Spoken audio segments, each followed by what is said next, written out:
So I'd like to make a correction to last week's episode.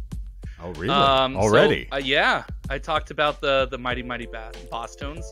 I always want to say bass tones. I so want to say bass tones every time. Take me to the river. So it wasn't an album dedicated to the murder of George Floyd, as they called Georgie. Holy fuck. Yes. Stephen King fans everywhere just rolling. Exactly. Okay. But so they call it The Killing of Georgie Part 3, which is, I think, a reference to other bands and other albums or something like that. But it's a song from their, what was it? The album was When God Was Great. So, yeah. My favorite thing, there's one verse that I'll just read, just to kind of give everyone an idea of how weird it is. Georgie's life ended there, but I ask, who really cares? Let the word go forth from this time and from this place. Do we hold these truths to be self-evident? Will we ever get around it? And are we ever going to face? And it's just like weird lyrics like that is just like very bizarre. Like, I don't really understand. Like, they threw in a bunch of like Martin Luther King quotes from like I Have a Dream, and I don't get it. Oh, well, you know, if you're saying that all men are created equal and everybody should have the same inalienable rights, they did omit a certain, you know, collection of individuals when that was written.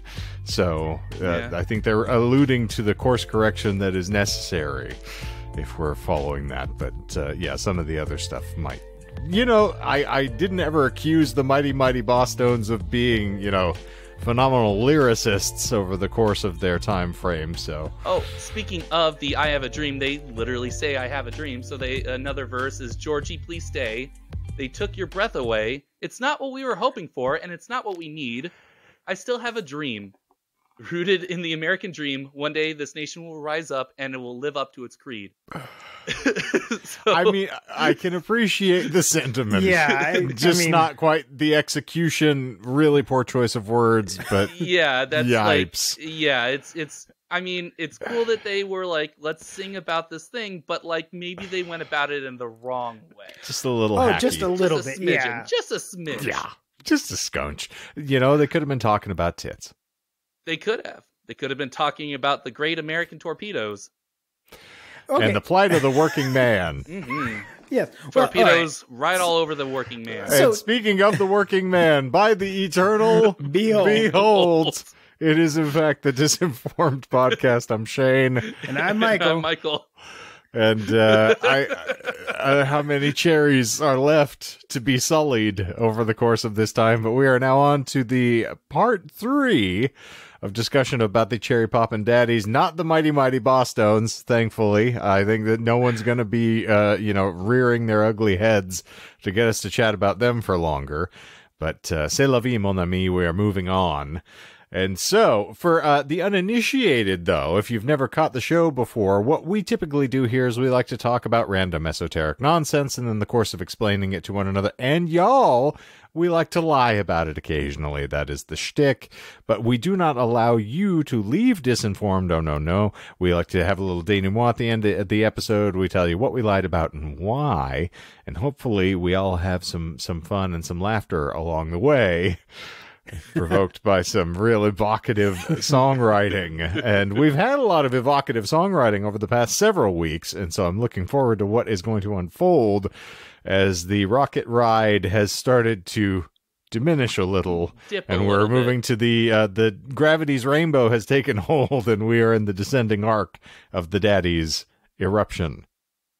Yeah, so I feel just before we let them fully go soft and see if they can rise again to the challenge. I feel the need to perhaps defend the Daddy's honor a little bit here. No. So we have, you know, at length joked about their songs about boobs and then of course, like, Here Comes the Snake, a song about, you know, a dick. Yeah, very self-evident in the title, but I do Cheney. Yeah, exactly. Yeah, but I do want to say that, like, in speaking of kind of touching with the American Dream there and whatnot that you were referencing in the Mighty Mighty Boss Tones lyrics. Oh, I wasn't a method in the American Dream at all, baby girl. Dusty Roads have nothing to do with the Cherry Poppin Daddies, baby. I'm Stardust. I'm the American Dream. Oh, I'm sorry. So, for instance, on Zoot Suit Riot, we talked about how they compiled last week. We talked about how they compiled their various swing songs from previous albums, threw them together, and then added on 4 songs. So one of those songs being, Zoot Suit Riot, the title track there. So the song itself, speaking of, racial tension, is touching on a race riot that happened, in the 40s there, right? Against, Hispanics.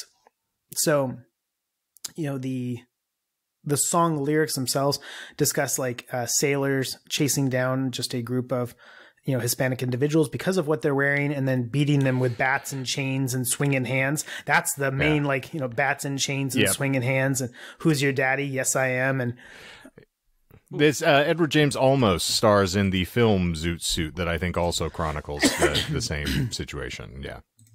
Yeah, and so that's just a swing song that's, very catchy, obviously, flew up the charts, was very successful, but is discussing, some, rather important social issues there.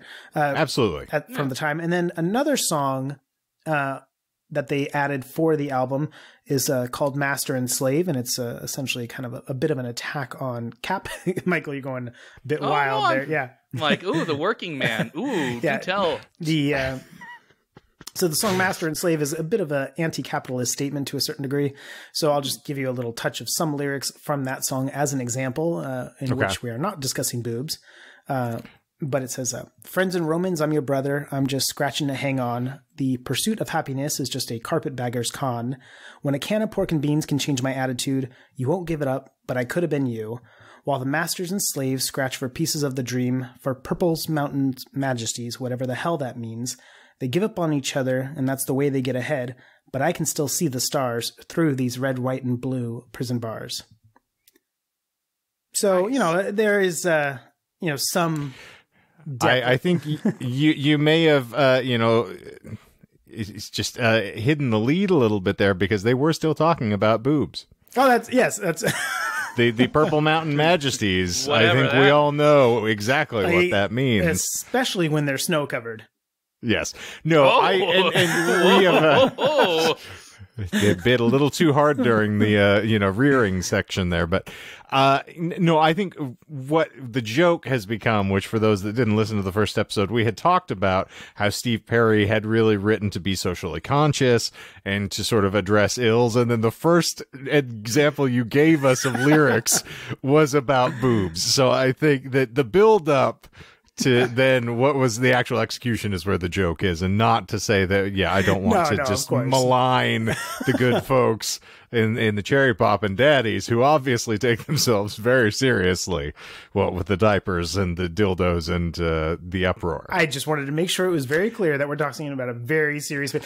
In fact, you're very, very, very in love with the band. Yes, we know.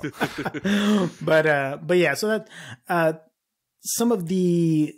I think you'd actually really like it if you gave it a listen. I can guarantee pretty much anyone listening to this, if you were to kind of cherry pick your way through the Daddy's catalog, you would... He said the thing.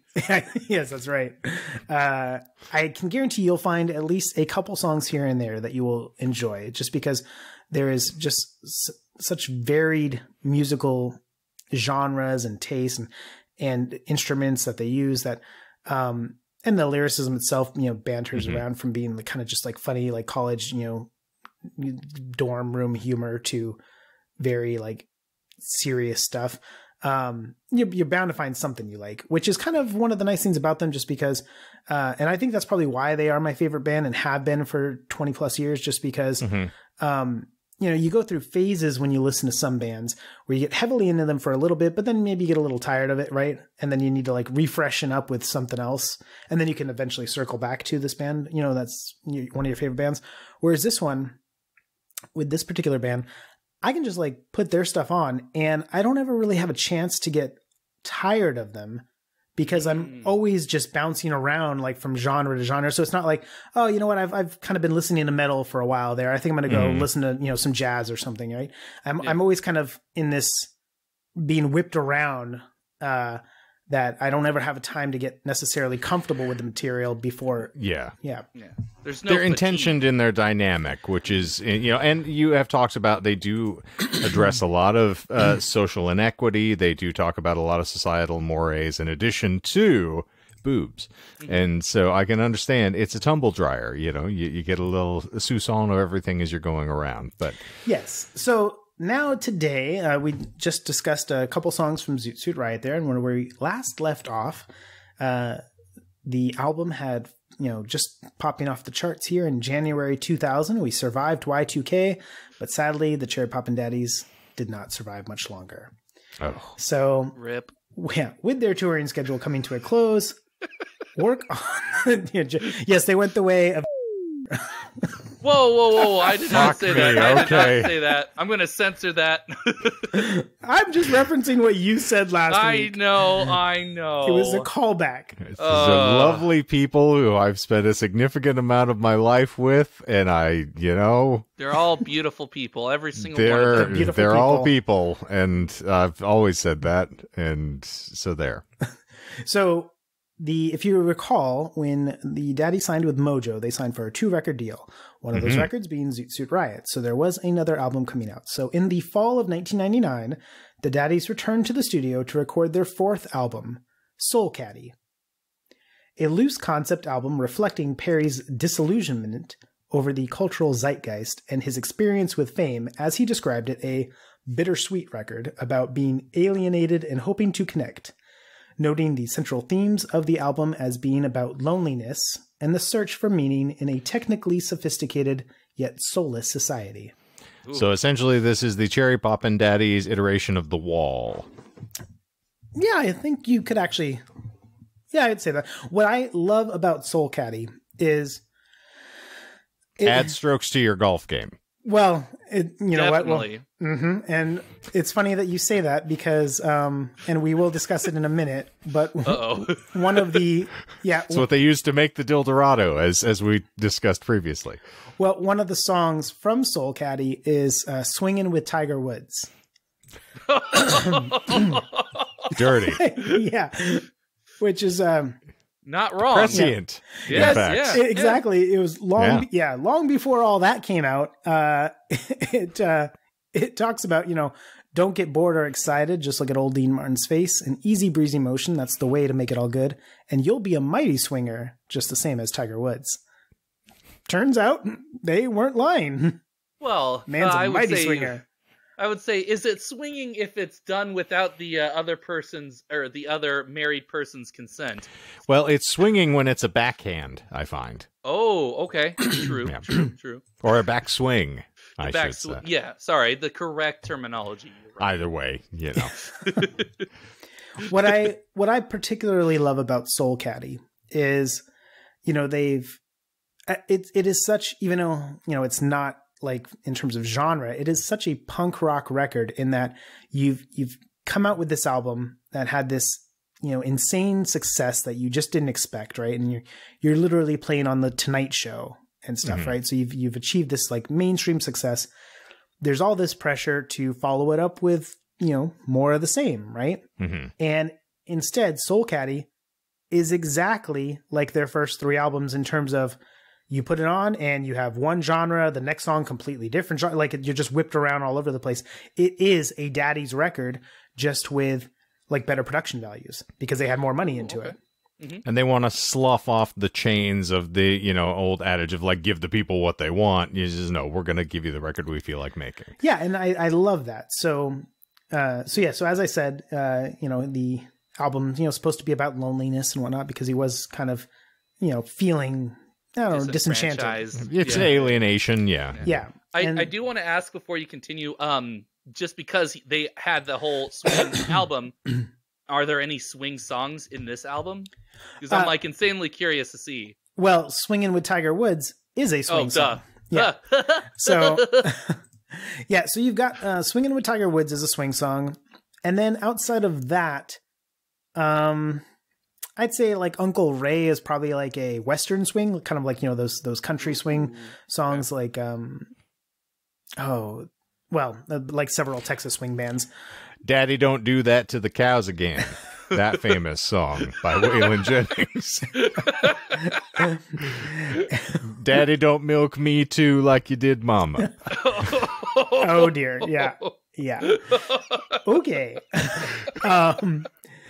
But yeah, they've got Uncle Ray, Swing 'Em with Tiger Woods, and then So Long Toots. And I'd really probably just say Swing 'Em with Tiger Woods and So Long Toots are like the two real swing songs. Uncle Ray being kind of an outside like Western swing, but I don't know if I'd even classify it as that. But then they've got a couple songs on here which are just like, I love them, but for totally different reasons. We'll touch on them in a little bit here. But essentially, Soul Caddy marked a continuation of the band's musically varied format, right? Intended to introduce a truer perspective of the Daddies' sound and personality to both their swing-based fans and a wider audience who would be picking up their second album based off the first. So, drawing from the rock and pop of the 1960s and 1970s, Soul Caddy interwove some swing, some ska, with glam rock, soul, psychedelic pop, folk, and funk. Much of Soul Caddy is punctuated by tracks of soul, ska, and rhythm and blues, also incorporating such diverse musical styles as funk, with My Mistake, which is a great song, jazz, The Saddest Thing I Know, that's the song, The Saddest Thing I Know, which, by the way, is just like Perry's vocals and a saxophonist, and it is just beautiful. It is the perfect song to, like, you know, turn the lights down low, light a candle, pour a whiskey, smoke a cigar, and just like put that on. It is fantastic. You trying to work at Tower Records over here? What's going on? Now, do you just keep playing that song over and over again as you're smoking the cigar? Or do you have to smoke the cigar and drink the whiskey in the length of that song? Yeah, I think, you know, once you're done with that, you can throw on like Mad Season's Long Gone Day. You know, there's a lovely little saxophone solo in that. You can get a little bit of that jaunty vibe there. You know, you can keep the mood going. Got to make a playlist. Okay, yeah. So like Careless Whisper should also be added to that. Oof.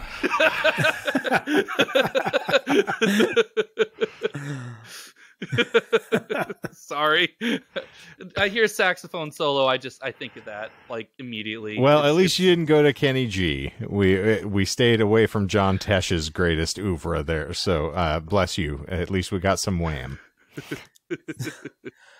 So to kind of like highlight, you know, some of why this record is a bit of a I feel you've done that, Doc. Well, like, so for instance, with The Saddest Thing I Know, you know, like I said, it's just Perry sings so soulfully in the song, and you've got the saxophone highlighting it, and it opens with like lyrics like, I hate myself, we'll have that in common, although I've gotten most everything I've wanted. Hope is still a flicker in the dark, somewhere in the distance, a mysterious spark. If we never meet, that would be the saddest thing I know. So it's a bit of a hopeless romantic song there too, but I highly recommend it. It is very unique amongst the Daddies catalog. You can't hear it because of the filters, but I am snapping my fingers. So they also have on that same album there, they've got a punk rock, like just a pure punk rock song with Irish Whiskey and a psychedelic folk with Grand Mal. So the leading track and first off of Soul Caddy was a glam rock pastiche called Diamond Light Boogie. So following the huge success of the band's 1997 swing single Zoot Suit Riot, Perry sought to write a song which would introduce a truer perspective of the Daddies, like I said, and help bridge the gap between their swing-oriented fan base and non-swing music. Diamond Light Boogie worked as a musical and lyrical homage to the glam era of the early 1970s, written to fuse the guitar riff-driven melodies of bands like T-Rex with the rhythmic, backbeat, and upbeat horn section of common jump blues and swing. So Perry then went on to say, "We don't want to disappoint people," he told this to ABC News. Lies. He says, true. He said, "Hopefully now we can give the fans a sense of what they want, but still be true to ourselves. The ultimate thing would be to be popular and have a lot of people know what you're really like and like you for it." So, you know, we want to be popular, but we want people to like us for who we are and not for some veneer that we slap on. And that turned out perfectly well. Top-selling record of all time. Exactly. That's why they're one of the biggest bands in the world today. Yeah, exactly. Yeah. Mm-hmm. Mm-hmm. You know, occasionally you do, you know, you catch lightning in a bottle. And I get it, but yeah, the bitterness of I'm not gonna malign anybody here. That's not the intention. But yeah, if you go like, listen, this thing that we made that's really popular, you don't want to browbeat people for liking it. It's like on top of everything, like, oh well, come over here and dance with my ugly sister too. Like, but yeah. No, what the hell do I know? It's not like I'm, you know, raking in the money here with all of my time spent in the public eye. During a 2000 interview with Gallery magazine, Perry discussed his feelings about the record. So this is before the record's coming out here. And he states, quote, "That's the whole point of the record. It's not about what's on the outside. It's what's on the interior. And the fact is, a lot of the songs, to put it in a nutshell, are about trying to reach out and be with other people in the world and not having a very easy time of it. My feeling is that most people in the United States are exterior, superficial sort of people, and that makes me really lonely. Things in the US are about celebrity and money and success. We talk about certain huge bands that have absolutely no value, but when they sell a zillion records, everybody starts to look at them and turning them over and thinking, there must be some value here. There's not. It's bullshit." Damn. He said the quiet part loud, but like, whew. I did just liken it to the wall, and he's very much trying to get to Roger Waters. He's working his way. Let me alienate all of the money bringing record buyers out there. Yeah, it's perhaps not the best. I mean, maybe this is maybe they need to go back to that manager who's like, shush, just put all the swing songs on a record. They'll shit. They'll shit. The manager's like, they did shit. Yeah, they did. That manager was probably like, man, they came out with 2 more swing songs. Volume 2, let's go. Zoot Suit Riot Volume 2. You know, to his credit, if the furthest thing from your mind is whether or not you're making money, if you got into it purely to express yourself, and it is something that you are liberating sort of inner demons and trying to bring more attention to social injustice and things like this, like if you're really doing it from the right place, I can understand being upset that you know you've done all of this hard work and everybody's just like, oh yeah, you guys with the guys with the goat in the song. Yeah. Play that swing song. Yeah. I want to dance. It's like, play Freebird. Yeah, I was thinking that. Freebird. Yeah. Exactly. No, we're going to play Sweet Home Alabama instead. So fuck you. Oh. Yeah. Plot twist. That's right. They will blatantly play ska in the face of swing fans.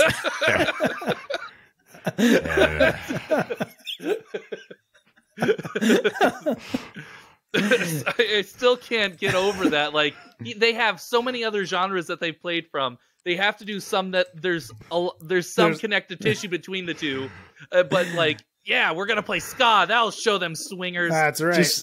It makes me envision the scene from That Thing You Do, where they're playing the roller rink or whatever the heck the Saturday night sort of swing joint is, and it's the kid in the back who's yelling at him, "When are you gonna play That Thing You Do? Came here to meet girls and dance, and we can't meet girls until we dance." Oh, I should pause briefly and note, because I forgot for this. Well, I should, because, as part of the whole shtick of this podcast. Nah, nobody cares anymore. Last week, I thought we might make it through everything, so I had said that there was 5 lies. We actually covered 4, which by default means there is 1 lie in tonight's episode. So just throwing that out there for... Oh, okay, that's fair. We did not specify that at the get-go. So there is still 1 out there to be caught. And I will just say that I will just go ahead and say that there still is 1 out there to be caught. Ooh, dangle that fish. Dang. That's right. He just looked at us and said, "I know you guys like swing, but I'm playing ska." That's right. How it felt like just now. So, all right. So despite allowing the Daddies complete control, creative control rather, over the production of Soul Caddy, Mojo Records had a largely unenthusiastic reaction to the finished album. I wonder why. Claiming that the new material was, quote, not like the Cherry Poppin Daddies people know and love, end quote, the label did little to promote the album.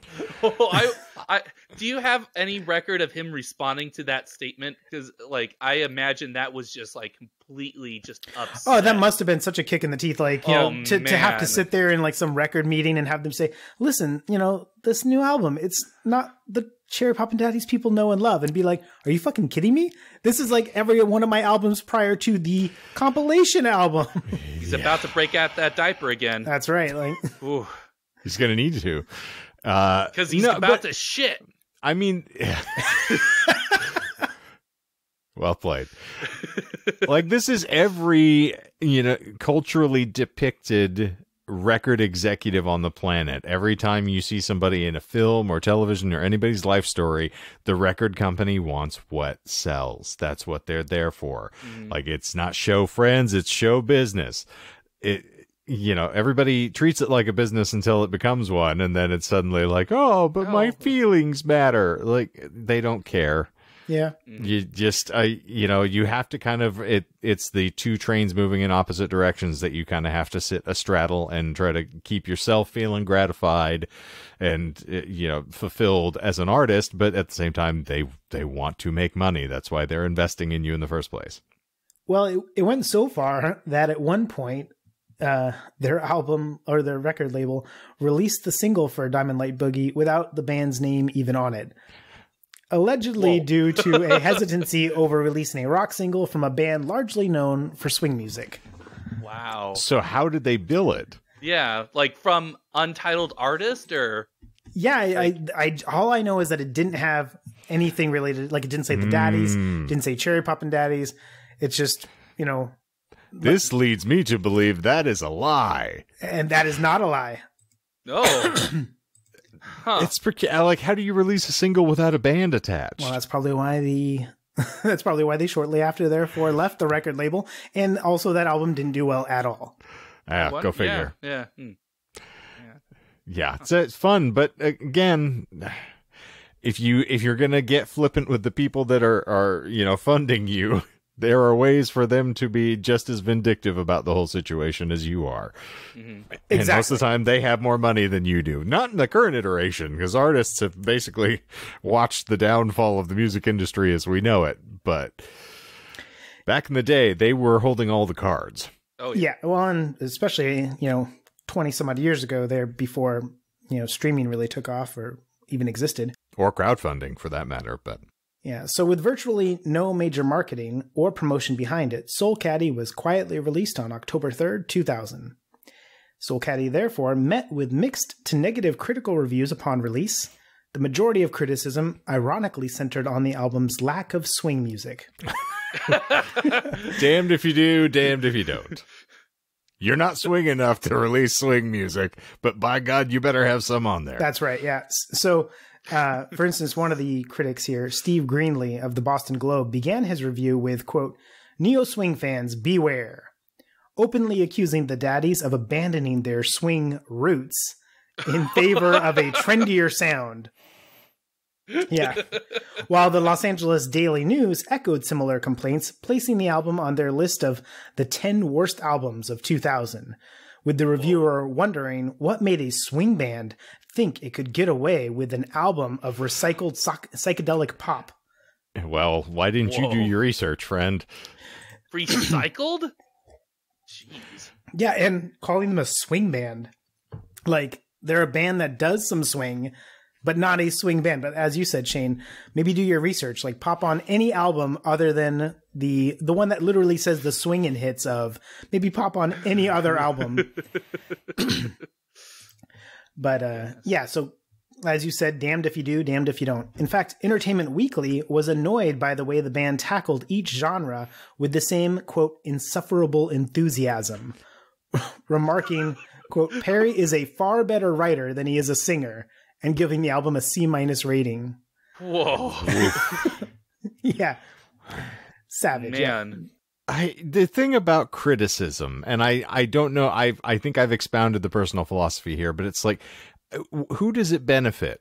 Because they're not going to pull it off the shelves just because you know, Jeb Clampett from Sheboygan, Wisconsin, who's writing for the Sheboygan Examiner. Like, you don't like it, so suddenly they're just going to veto everything and pull it off. Like, it doesn't behoove anybody to give negative press to things. Like, I just don't understand it. Same with cinema, things like that.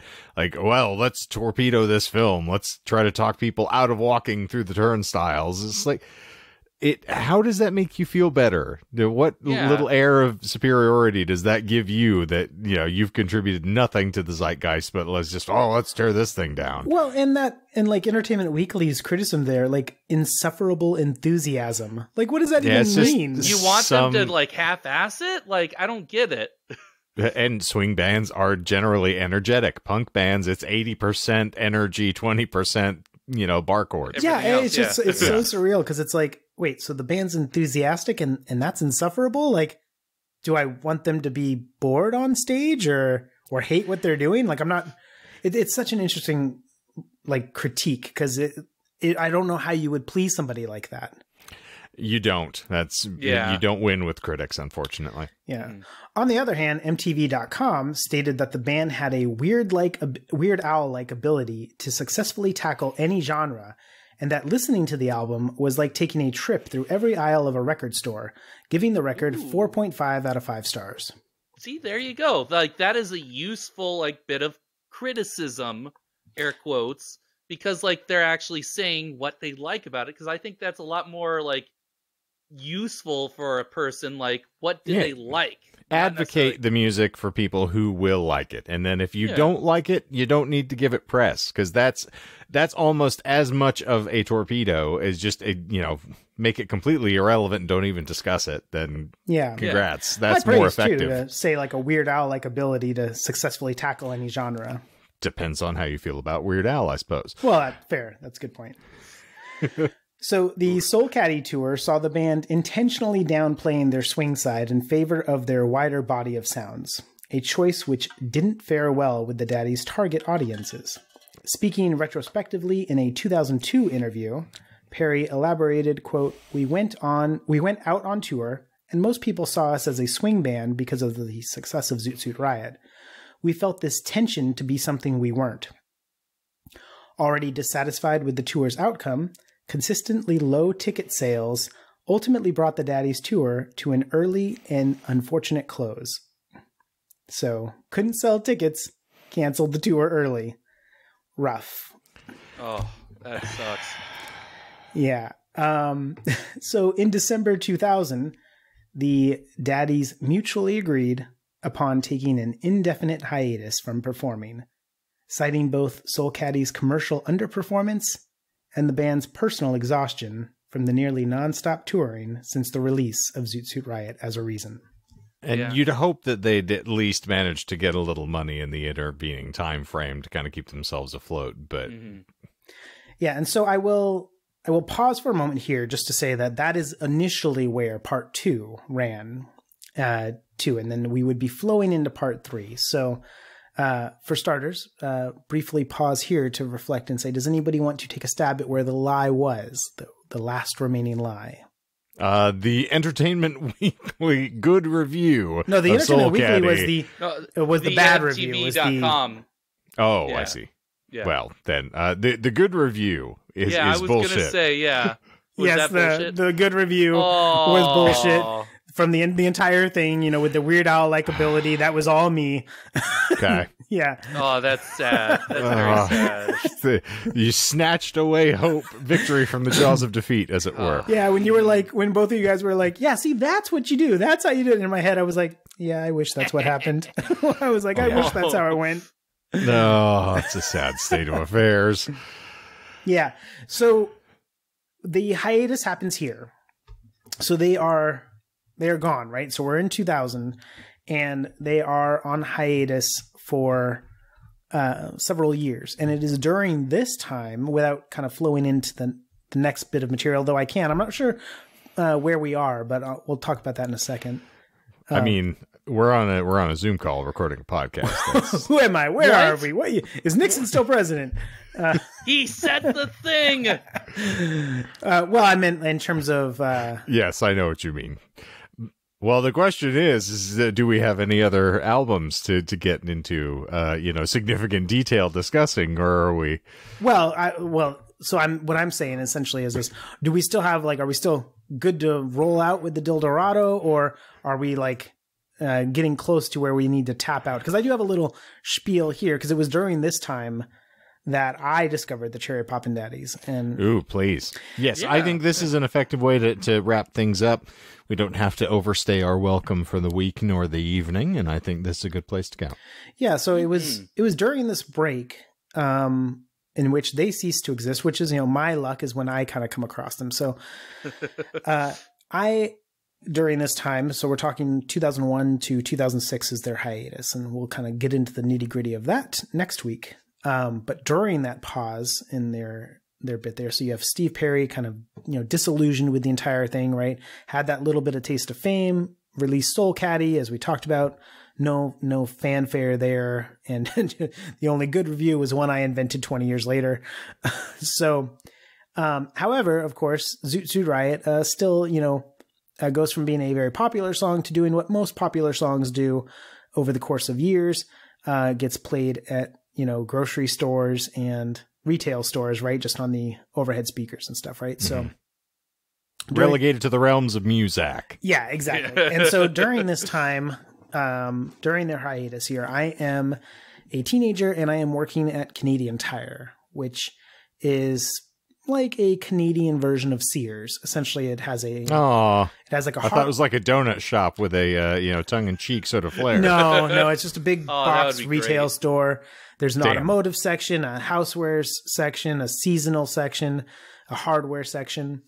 So during this time, I'm just, a shelf stalker, right? So go to the back, fill up a large gray cart, wheel it out, and just, spend my time stocking shelves.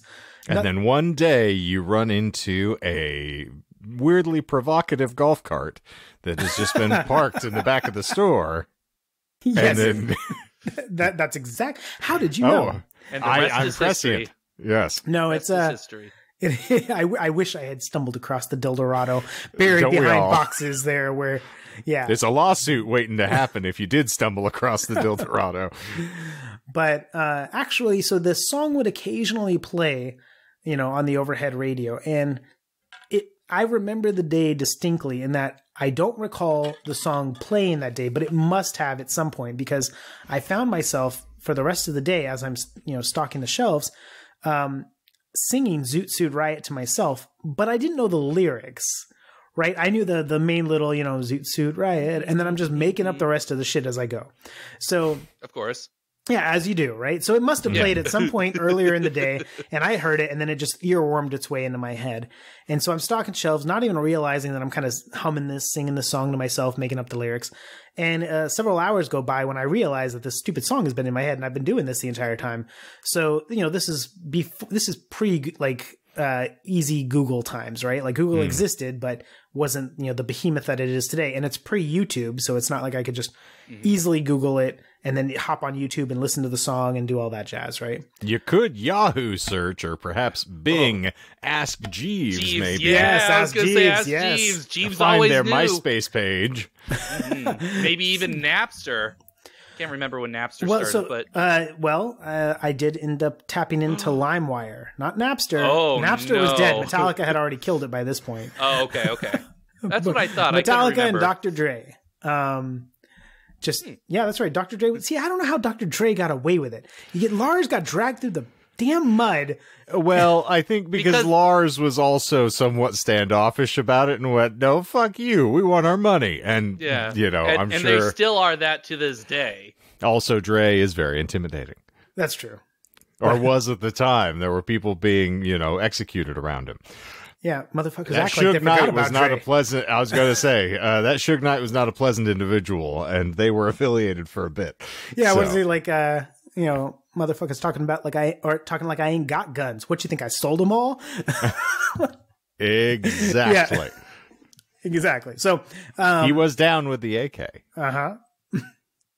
But so anyways, I went home that day and started looking up the lyrics and seeing if I could find it, right? And shockingly, there wasn't like a ton about them at the time, especially because the internet wasn't what it is today.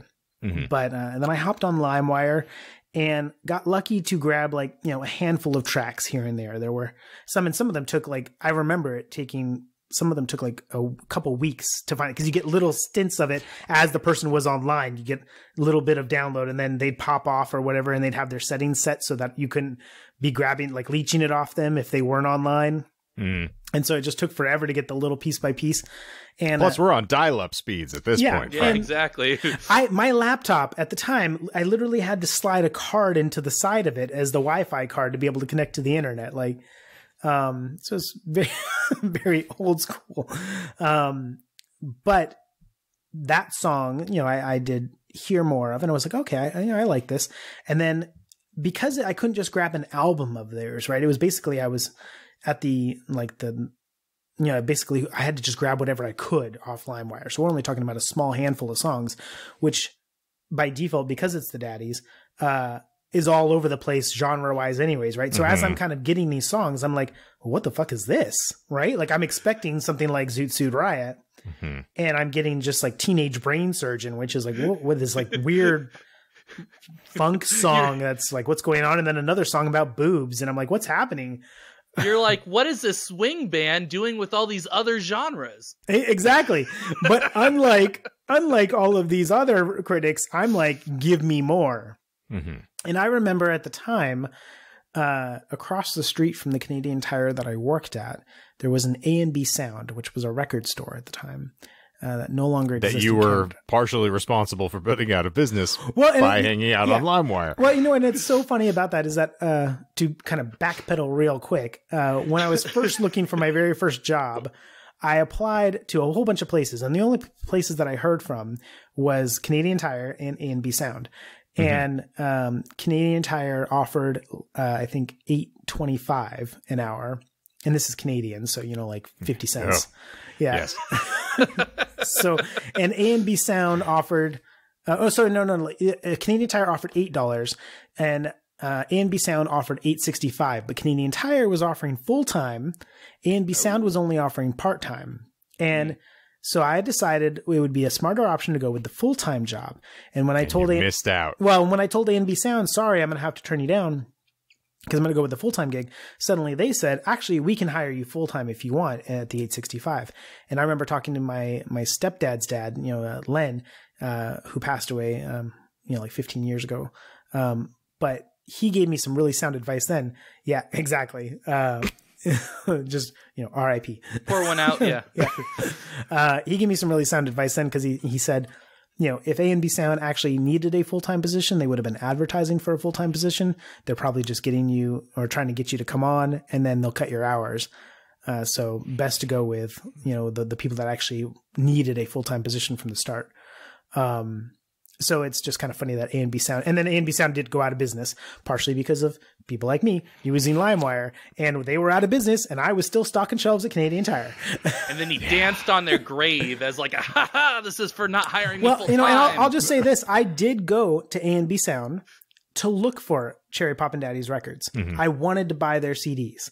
So I went to A&B Sound, searched, nothing there. Big store, tons of CDs, nothing. So then I go to the they're not exporting that stuff. Yeah, and so I go and I go to the sales associate there, say, hey, so I'm really trying to find some records of this band Cherry Poppin Daddies here, because keep in mind, like I said, I could at this time, you know, now I could hop on YouTube, I could listen to every single thing they have, right? Yeah, so I could just plow through their entire catalog. But at this time, I had like maybe 6 or 7 songs across, you know, 4 albums. You just had your cherry popped. I mean, exactly, you didn't know how to respond. So it's like, you want more. Yeah, I had a little taste. I knew I wanted more, but I couldn't get more through, you know, the you know, LimeWire means. So I'm like, I got to go spend some hard-earned dollars on this. All right, let's make it happen.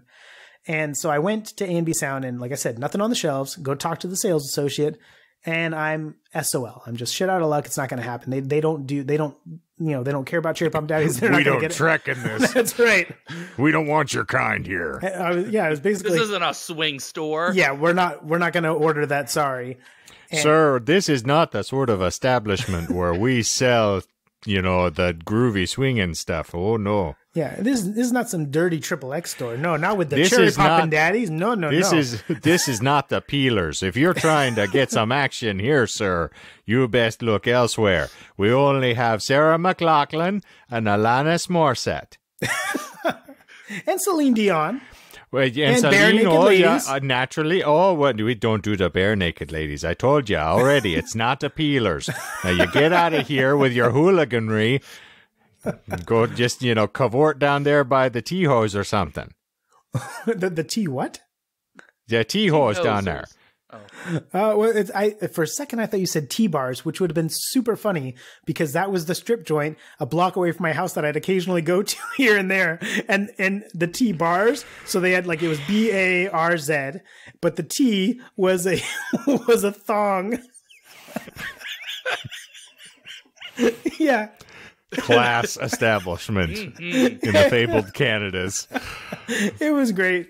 I don't know. Who said you can't have fun north of the border? That's a northern exposure at the tea bars. When I was 19, I don't think it was tea bars that we went to. I can't remember the name of the establishment, but this is like my grandfather telling a story. Who gone from the goddamn Canadian Tire, and all the way around to tea bars, and you're 19 now. But okay, let's go. Because we just bounced over to tea bars. Yes, I know. I do this. I'm sorry. So at 19, able to legally drink in BC, right?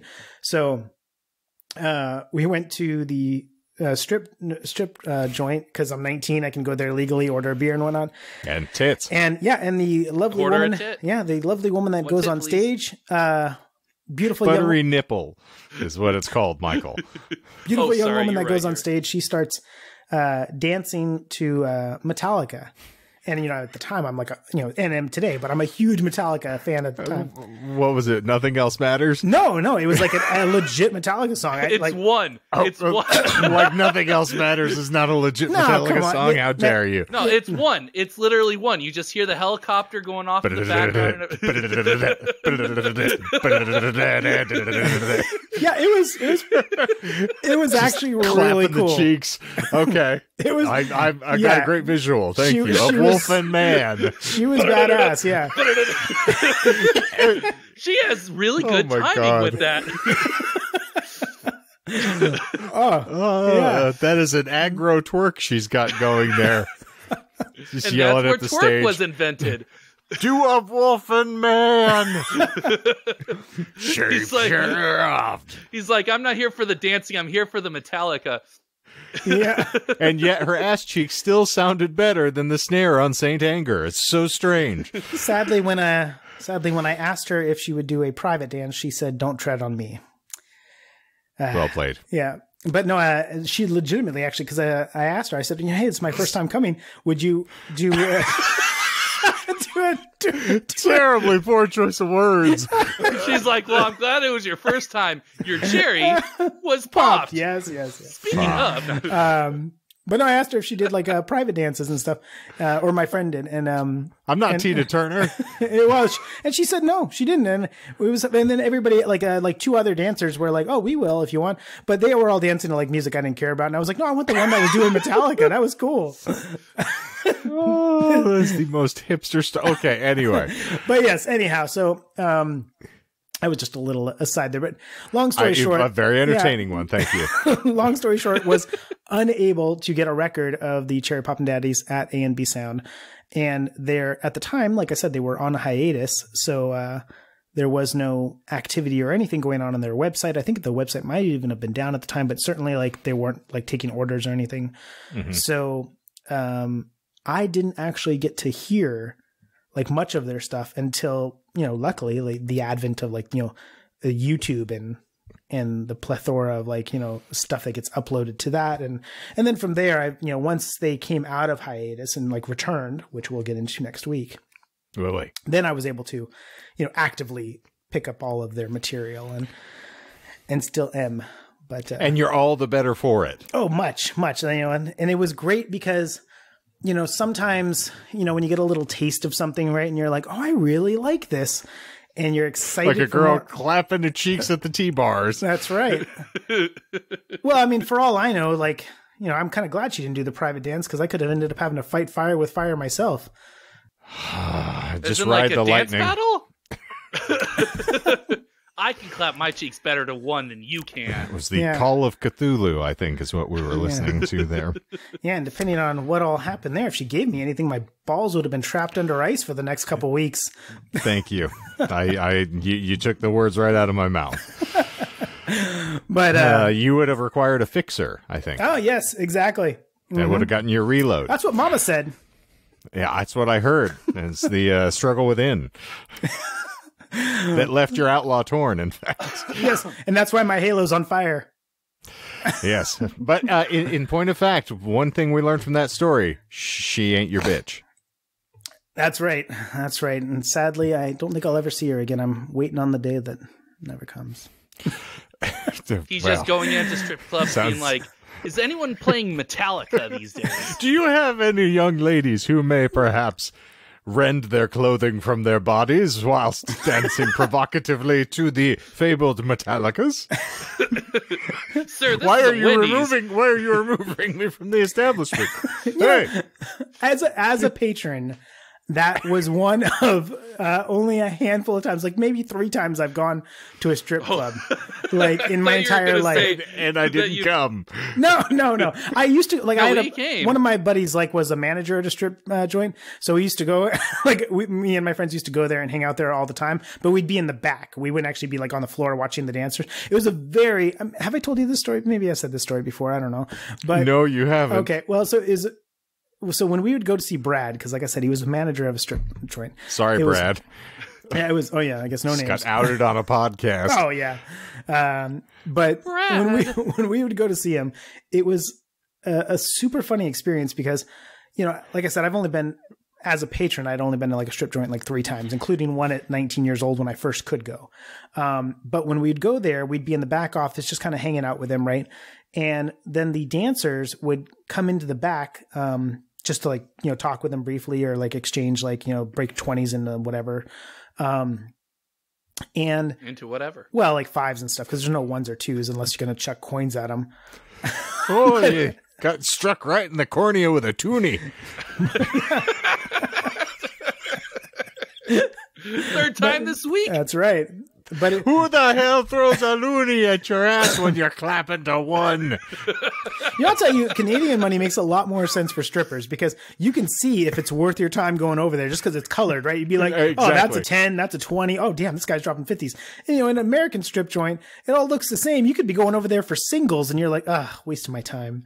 I did this like butt cheek move where I got to drop into like a split to pick it up with my crack and then slide back up, all for a 1. Waste of time. Man, you sound like a Cherry Poppin Daddies song right now. Just talking to plight of the working public. That's right. But it was really funny going to see Brad there because when the dancers would come into the back, when they're on the floor, they're trying to like, get the private dances and, make their money, right?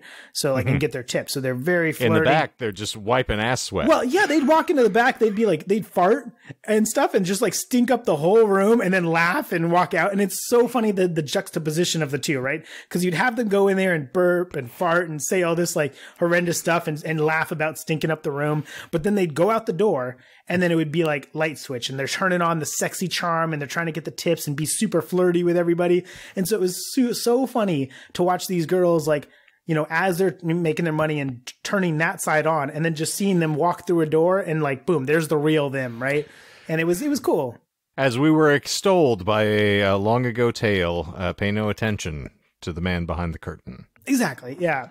But yeah, anyways, that's all that. But it's neither here nor there. Well, for this week's drunk story time, we're very happy that you were all able to attend and hang around. Obviously, we did not catch the lie for this week. No, you did. But you did catch it. It's what it is. No, I have no idea what you're talking about. You caught the lie. The good review. Yes, I know. We caught it as I snatched it. I snatched victory from the maw of defeat just at the last moment. I tease, but wow. I tease just like a stripper that farts in the back room. The back rooms. Thank you, Brad. Yeah. It was the black blur, just strode back in, cut a nasty fart, and then strolled right back out. The black blur only dances to Megadeth. So, and that's why I never bothered with her. Yeah. Or the Mighty Mighty Boss Tones, apparently. But that's neither here nor there. God damn, no. I'm sorry.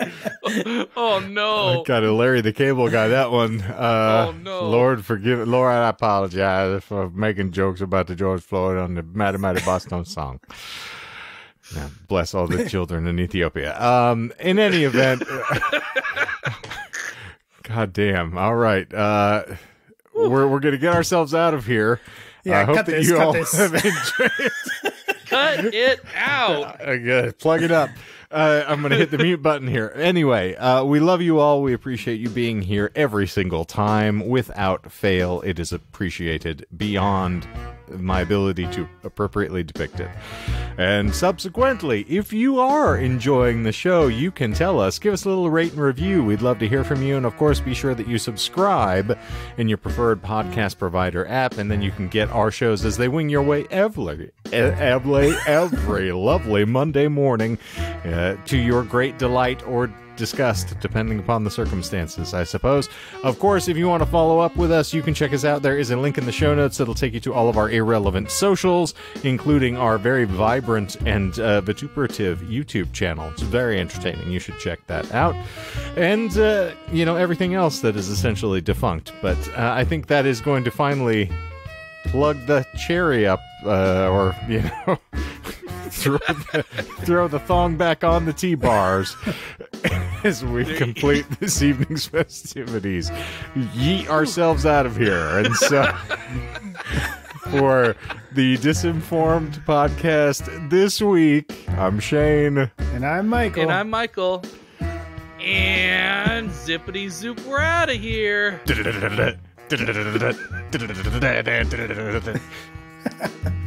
Darkness imprisoning me. All that I see. Absolute horror.